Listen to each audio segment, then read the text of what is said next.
When you're a kid, having a family restaurant can have its ups and downs. I mean, there's definitely some special perks. And as awkward as it is delivering like 20 pizzas to a party, you are like a celebrity when you show up. I mean, it's like I'm Santa Claus.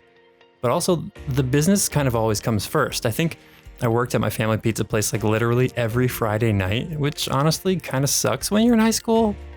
But growing up as a kid working there, it's like you're always thinking about, what can I do to get out of this? Or what's my next thing gonna look like?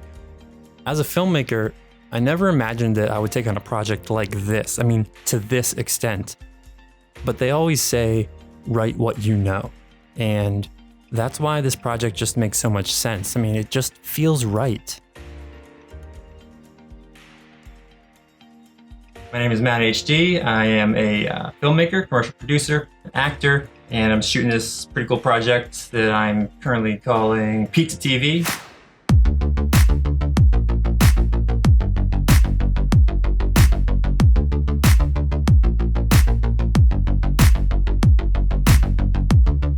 We opened Sippies in 2001.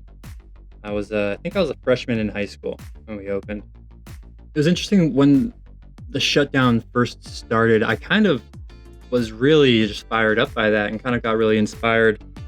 I had a lot of drive to do something, and this is what I know, making videos, creating content, and telling stories. So how could I use that to help people not feel scared or alone or things like that? That was like my first thing that I really wanted to do, is just like, how can I help people get through this? Actually, back in March when this was just really starting, we were planning on traveling up to Massachusetts, and we were like packed and ready to go. But then like things were just by the day getting worse and worse. And then we just made the last minute decision to not travel, and we stayed down here. And I mean, now it's my sister and my dad, but I still felt like, when one person has to go, the other person steps in, or like, so we always kind of, us three, help each other run the place, basically. When this was happening, I knew that I was going to be there, so I was going to be able to help, and be able to support them. So when we decided to not go, that's when I started feeling guilty, and I felt bad and sad that I couldn't be there to be in it with them.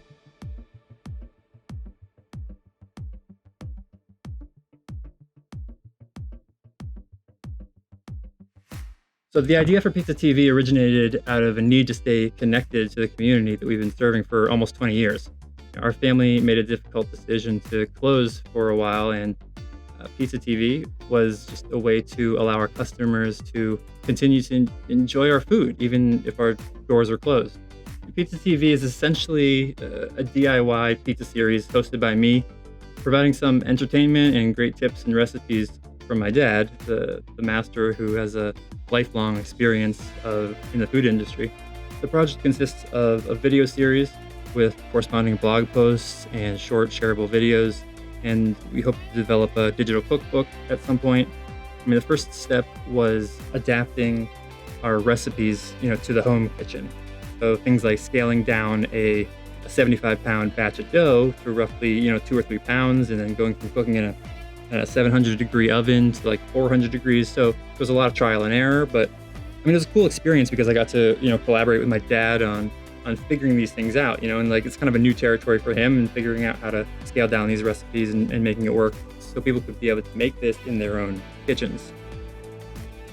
It is definitely unique, and I don't know if it's really something that many small businesses could do, without somebody who already has these expertise, I guess. But I really do believe that like behind all of it is really storytelling, is really just sharing the things that people care about. And that's people, people care about the people that they buy things from, or they shop at the stores, and it doesn't matter if it's a big or a small company, everyone has a story, every employee has a story of why they're there. And I think that those little things are enough content to allow any business to kind of build conversation with their community and stay kind of relevant. So I think it's really just about doing the digging a little bit yourself, as a business or anyone, it's just like, I think it's the stories about people. People care about people. People want to hear about people. We need community now. So it's like any little story that you can tell, I think works. So they don't necessarily need to make a big, huge production out of it, you know, just some genuine, real content, you know, for people to feel like they know you a little bit better or feel like they're people too, you know what I mean? So like, I think that as consumers or a customer of like a small restaurant, you know, I wouldn't personally connect with maybe the owner or the employee or anything like that, unless like you give me kind of like the opportunity to learn a little bit more about you. I am not tired of pizza. I love pizza. I think the possibilities of pizza are endless. I don't think I'll ever get sick of pizza. I don't think it's possible. Too many options.